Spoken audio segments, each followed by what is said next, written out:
আসসালামু আলাইকুম প্রিয় শিক্ষার্থীরা, বিদ্যাকুঠির আরও একটি নতুন ক্লাসে তোমাদের সকলকে ওয়েলকাম করছি। আমি মোহাম্মদ মাসুম বিল্লাহ। আজকে আমরা বাংলা ব্যাকরণের খুবই খুবই খুবই গুরুত্বপূর্ণ একটা টপিক নিয়ে আলোচনা করব। আমাদের আজকের আলোচ্য বিষয় শব্দের শ্রেণীবিভাগ। এই যে আমরা বাংলা ভাষায় কথা বলি, আমাদের ভাষাতে অনেকগুলো শব্দ রয়েছে, কিন্তু মাত্র তিনটি ক্যাটাগরিতে বা তিনটি বিষয়ের উপর বিবেচনা করে বাংলা শব্দসমূহকে আলাদা আলাদাভাবে ভাগ করা হয়। আমরা যদি বাংলা ভাষায় ব্যবহৃত শব্দগুলোকে শ্রেণীবিভাগ করি, তাহলে মূলত আমরা তিনটি ক্যাটাগরিতে ভাগ করতে পারি। আমরা একটু লক্ষ্য করি।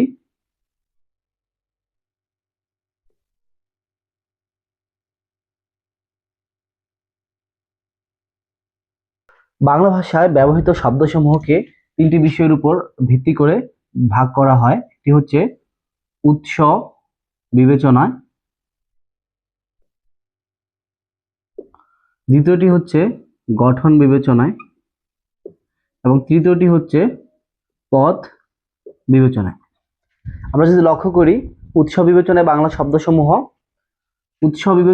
শব্দকে মোট চারটি ভাগে ভাগ করা হয়। একটি হচ্ছে তৎসম শব্দ, তদ্ভব শব্দ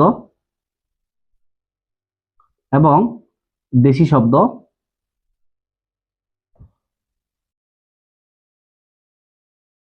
এবং বিদেশি শব্দ।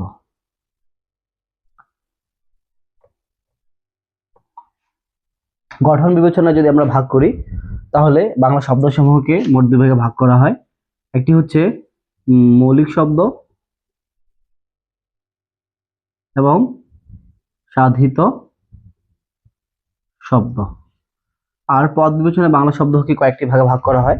তার আগে আমাদেরকে জেনে রাখা ভালো যে বাক্যের ভিতরে থাকা প্রত্যেকটি শব্দকে কিন্তু পদ বলা হয়।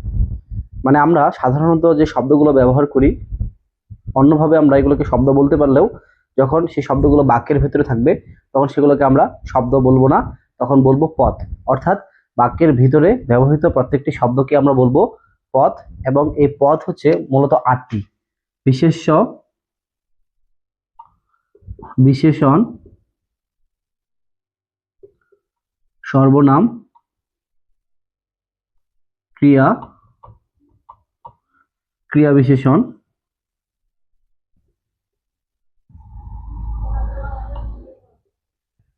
যোজক, অনুসর্গ এবং আবেগ শব্দ। আমি যেটুকু লিখলাম, তোমরা যদি সহজভাবে চিন্তা করো, এটা একেবারেই কোনো কঠিন কোনো টপিক নয়।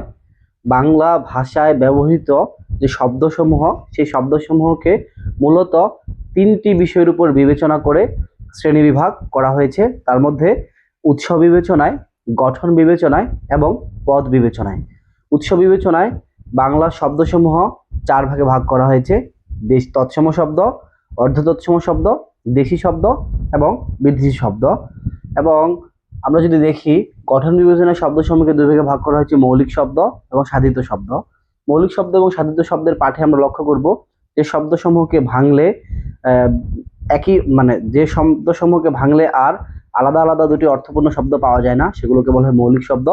এবং যে শব্দসমূহকে ভাঙলে দুটি শব্দ আলাদা আলাদা অর্থ পাওয়া যায়, সেই সমস্ত শব্দসমূহকে বলা হচ্ছে কি শব্দ? সাধিত শব্দ। সাধিত শব্দের ভিতরে আছে প্রত্যয় যোগে গঠিত শব্দ, বিভক্তি যোগে গঠিত শব্দ, বিভিন্নভাবে শব্দ গঠিত হতে পারে। আর যদি আমরা পদ বিবেচনা চিন্তা করি, আমি আবারও বলছি যে বাক্যের ভিতরে ব্যবহৃত প্রত্যেকটি শব্দকে পৃথক পৃথকভাবে পদ বলা হয়। এবং এই পদ হচ্ছে মূলত 8 প্রকার: বিশেষ্য, বিশেষণ, সর্বনাম, ক্রিয়া, ক্রিয়া বিশেষণ, যোজক, অনুসর্গ এবং আবেগ শব্দ। আশা করি তোমরা ব্যাপারটা বুঝতে পারছো।